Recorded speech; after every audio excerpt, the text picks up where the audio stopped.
Welcome everyone to the Real Life Trading Stock Trading Review. What's it called? Midweek Stock Review.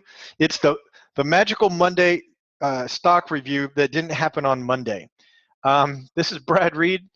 I'm a real life trader, and I want to remind you guys to be good. And by good, I mean get out of debt, achieve your financial dreams, and give generously to your community. We've been doing some day trading today. We took a trade on Apple, and we lost 3/4 of an R. We took a trade on AU, and we made 2 R. So overall, we're up about an R1/4, and that's pretty cool. The SPY formed in a bearish candle today, and I think it's going bearish today because yesterday I think I said it would go up a little bit more. So it's on a recording somewhere, and the stock market's just saying we're going to prove you wrong, Brad. An indecisive candle here on big volume. So I think whichever side it breaks out of that candle is the direction that we go forward with.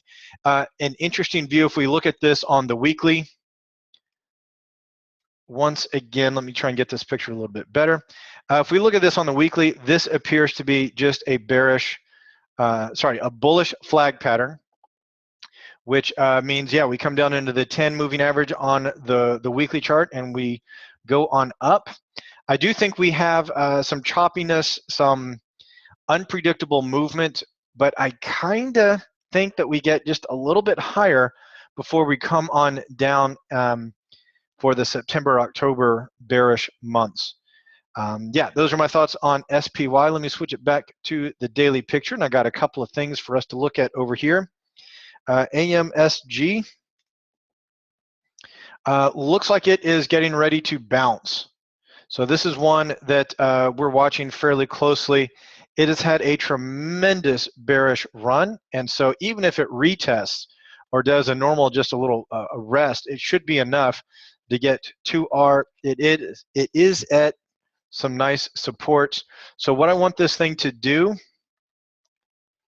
is, let's see, it has made a double bottom, come up here, retest the neckline. I basically want that right over here. So go ahead and break the neckline, wiggle between the 20 exponential moving average, which is that line right there, and the neckline of the double bottom. And then if that does happen, we can place an entry at the top of that formation with the stop at the bottom of that formation, and hopefully maybe even get 2R by the time we get to the 50. Might even trade it up into the neckline of whatever that support pivot is up there. And then of course you have the moving averages if you can really stomach a long trade. But that is AMSG. We are in a trade on Square. Let's see. We got in at 1151, which is down here. I took the numbers off to look at a day trade. And 1285 is our target. I'm going to move the stop up just a tiny bit more to a little bit below the low of yesterday. So lock in just a little bit more profit on Square, that is SQ. Dollar General looks interesting as it has made a strong bearish move. We do have 2 bullish candles, and then today's another bearish candle. So this is setting up to be a very nice rest after battle, which is a bearish continuation signal. The books say look at an entry there with a protective stop there, but man, I really want that moving average to come down. So I'm going to wait for that moving average to come down before I enter a bearish trade on Dollar General, but it does look more bearish than bullish, at least at this point. Toll Brothers is one that we've been watching as well. Almost looks the exact opposite of Dollar General, and that we had a big bullish push above key pivot. And by key pivot, I'm talking about that resistance there. Hopefully will become new support with the moving averages.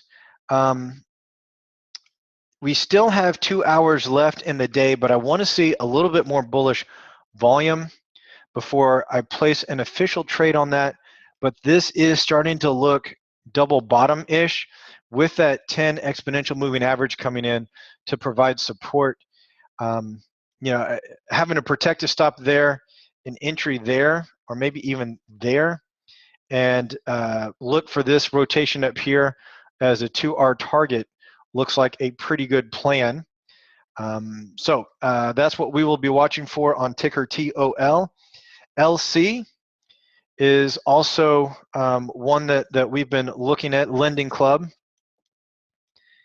Again, kind of like TOL, had a consolidation area, broke out of it, and is now retesting. So I kind of like this trade setup on LC.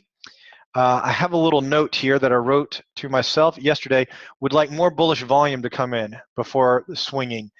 May not get big volume the week before Labor Day. So the Labor Day volume might keep you out of a trade, and of course it's much better to be out of a trade wishing you were in than in a trade wishing you were out. So if you don't know, wait. But yeah, waiting for bullish volume to confirm this as a bullish move. Sorry, I thought I saw a cup and handle on here, and we were talking about cup and handles today. Yeah, not really. It's not clean enough. Okay, AMZN, Amazon. We have found some bearish divergence on Amazon.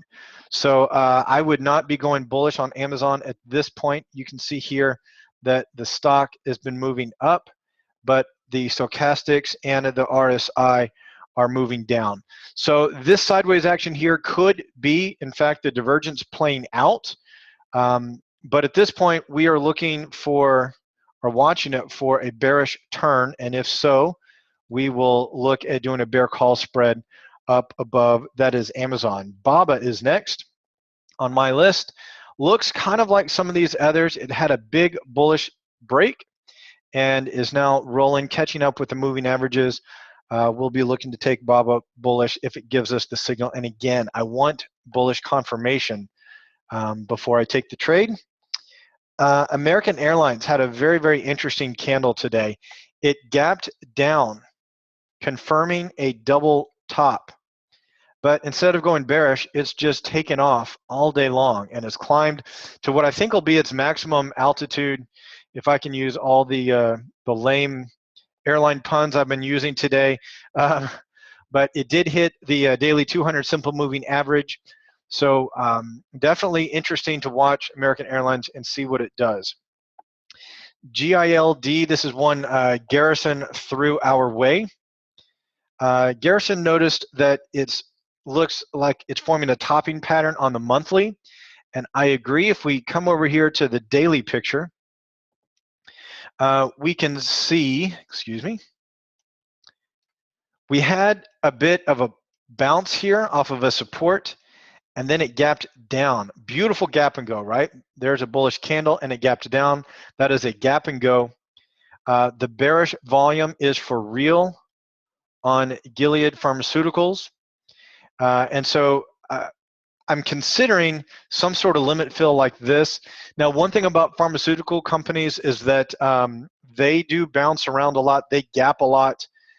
They can have unexpected little jumps. They may have some press releases about some drug that they're testing that's in phase, whatever, 3 years from being on the market, but the report looks good and it can cause the stock to jump. So if you're not familiar with trading pharmaceuticals, I would be sure and test them, virtual test them, virtual trade them.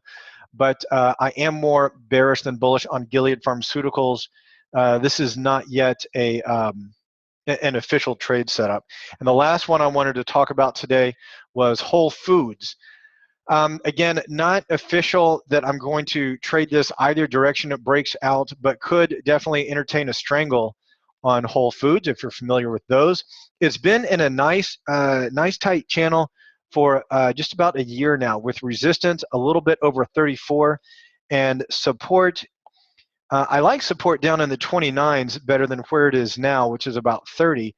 But if I put on the Bollinger Bands, we can see that we are in a Bollinger Band squeeze, which means the volatility has dropped out, and this thing is getting ready to get volatile. It's getting ready to pop. Since it is a little bit lower in the channel, I would much rather it pop bullish than bearish.